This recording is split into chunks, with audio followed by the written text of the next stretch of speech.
ગાંડો ગરાસિયો, જે નામ ગોંડલની અંદર ખૂબ જ ફેમસ છે, આખું ગ્રુપ ચાલે છે અને આ ગણેશ ગોંડલના સમર્થનમાં આ લોકો કામ કરે છે, બીજેપી સાથે સંકળાયેલા છે.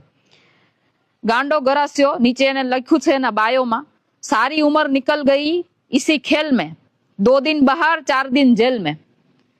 ત્યાં સુધી બરાબર છે, તમારા જે ધંધા હોય તમે કરો, અમને એનાથી ફરક નથી પડતો, આ પોલીસ તંત્રને ફરક નથી પડતો, કરવા દે છે કરો.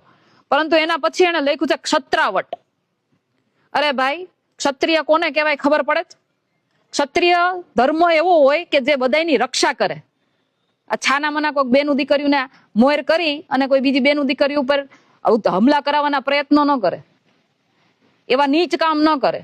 ક્ષત્રાવટ કોને કહેવાય? એટલે આ તમારા બાયોમાંથી કાઢી નાખજો. મારે એટલું જ કહેવાનું છે, આખા ગુજરાતને ખબર છે કે આ હુમલો કોના દ્વારા કરાવવામાં આવ્યો છે. બસ પોલીસ તંત્ર એનું કામગીરી વ્યવસ્થિત રીતે અને નિષ્પક્ષ રીતે કરે. બીજું સાથે મારે કહેવાનું છે,